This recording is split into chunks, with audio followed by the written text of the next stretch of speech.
ఈరోజు మన వాక్య ధ్యానాంశం, నింద వలన కన్నీరు.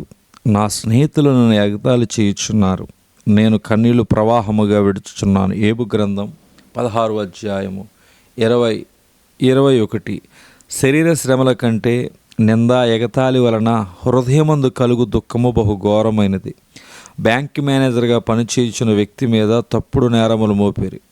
బ్యాంకు ధనమును దొంగలించినట్లుగా కేసు వేసినప్పుడు యథార్థముగా పనిచేయుచున్న మేనేజర్ హృదయము బ్రద్దలయ్యను. తుదకు అతడు ఆత్మహత్య చేసుకున్నాడు.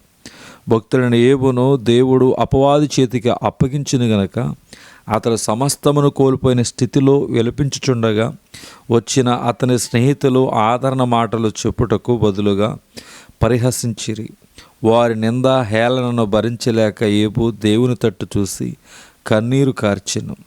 కన్నీటి ప్రార్థన కరుణామయుడగు ప్రభు హృదయమును కరిగించును. ఆయా సందర్భములో కన్నీటితో ప్రార్థించి జయము పొందిన వారిని గూర్చి ధ్యానించుచూ ఉన్నాము. ప్రార్థన విషయములోనూ ప్రభు మనకు మాదిరి చూపాడు.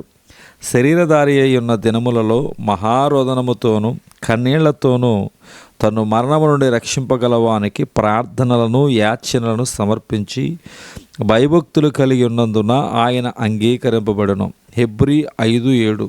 చదువుచుండగా మనము విస్మయము చెందినంతగా క్రీస్తు ప్రార్థన అనుభవములున్నవి. యేసు కన్నీళ్లు విడుచును. యోహాను 11:35. యేసుక్రీస్తులో మానవత్వము, యేసుక్రీస్తులో దైవత్వము సామాన్య మానవుని వలె కన్నీరు కార్చెను గాని దేవుని శరీర ప్రత్యక్షత గనుక లాజరు బయటకు రమ్ము అనగా చనిపోయిన వాడు సజీవునిగా లేచెను. ఇది గొప్ప అద్భుతము. యేసుక్రీస్తు ఎక్కువగా శరీరమందు బాధపడను.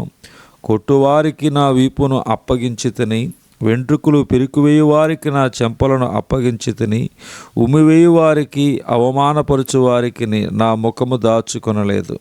యెషయా 56. అవును, శిలువ మరణమునకు ముందు రోమా సైనికులు ఆయన్ను కొట్టిరి.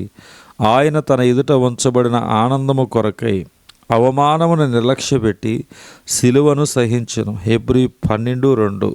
తాను శోధింపబడిన శ్రమ పొందిన గనక శోధింపబడి వారికి సహాయము చేయగలవాడై ఉన్నాడు. హెబ్రీ 2:17 చూడగలుగుతున్నాం. దేవుడి దినవాక్యమును దేవుడు దీవించునుగాక. ఆమేన్.